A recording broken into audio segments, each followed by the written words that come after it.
ഇടിമിന്നലേറ്റ് വീടിന് തീപിടിച്ചു. കഴിഞ്ഞ ദിവസം കൊല്ലത്തിന്റെ കിഴക്കൻ മേഖലയിൽ പെയ്ത ശക്തമായ മഴയിലും ഇടിമിന്നലിൽ പരക്കെ നാശനഷ്ടങ്ങൾ രേഖപ്പെടുത്തി.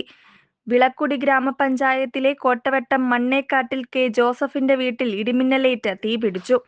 പ്രദേശത്ത് കഴിഞ്ഞ ദിവസം വൈകിട്ടുണ്ടായ ശക്തമായ മഴയെ തുടർന്നുണ്ടായ ഇടിമിന്നൽ ജോസഫിന്റെ വീടിന്റെ മുകൾ നിലയിലേറ്റു. ഇന്നലെ നല്ലൊരു ഇടി വെട്ടി. ആ ഇടിക്കകത്ത് മേളിലൊരു ശബ്ദം കേട്ട് ഞങ്ങൾ ഓടി വന്ന് നോക്കിയപ്പം പുകയും ഫുള്ളായിട്ട് കത്തിക്കൊണ്ടിരിക്കുക. ഇതാ അവിടുത്തെ സംഭവം. അതിനകത്ത് പിന്നെ തീ കുറച്ച് അണയ്ക്കാനൊക്കെ നോക്കി ഞാൻ പിന്നെ ബക്കറ്റ് എടുത്തുകൊണ്ടൊന്ന് വെള്ളം കോരി ഒഴിച്ചു. പരിസരവാസികളൊന്നും ഞാൻ കിടന്ന് അലറി, എന്നിട്ടൊന്നും പറ്റിയില്ല. പിന്നെ വെള്ളം കുറച്ച് എടുത്തൊഴിച്ച് അതിനെ കുറച്ച് അണയ്ക്കാൻ പറ്റി. പിന്നെ എനിക്ക് ഭയങ്കര ബുദ്ധിമുട്ടും ഉണ്ടായി. ഇതിനല്ലാതെ എന്ത് പറയാനാ, സംസാരിക്കാൻ പോലും ഒന്നുമില്ല. ഫുള്ള് നാശനഷ്ടങ്ങളാണ്, അല്ലാതെ പറയാനും മറ്റൊന്നുമില്ല.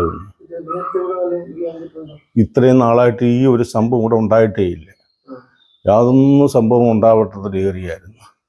പിന്നെ ഫ്രണ്ടിലത്തെ വീട്ടിലെ അജി എന്ന് പറയുന്ന പാർട്ടിയും സലീമുക്കായും അവരും എല്ലാം കൂടെ വന്ന് എന്തായാലും എന്തോ നശിക്കേണ്ടുന്നതെല്ലാം നശി.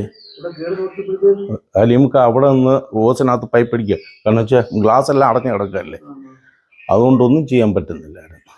പിന്നെ എന്നിരുന്നാലും കട്ടിലും കത്തി മെത്തയ്ക്കകത്ത് കയറി പിടിച്ച് ആ കട്ടിലിന്റെ ഭാഗം നശിച്ചുപോയി.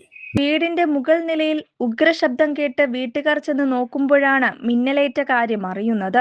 മുറിയാകെ തീപിടിച്ച് പുക പടർന്ന അവസ്ഥയിലായിരുന്നു. പേടിച്ചു പോയ വീട്ടുകാർ സഹായത്തിനായി നിലവിളിച്ചുവെങ്കിലും ശ്രമം വിഫലമായതോടെ ബക്കറ്റിൽ വെള്ളമെടുത്തൊഴിച്ച് തീ കെടുത്തി.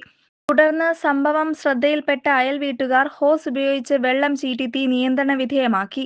തീപിടുത്തത്തിൽ കട്ടിലും മെത്തയും മറ്റ് വീട്ടുപകരണങ്ങളും പൂർണ്ണമായും കത്തിനശിച്ചു. പ്രദേശത്ത് ആദ്യമായാണ് ഇത്തരത്തിൽ വീടിന് ഇടിമിന്നലേറ്റ് തീപിടിച്ച് നാശനഷ്ടങ്ങൾ ഉണ്ടാകുന്നത്. News bureau, Kunnicode.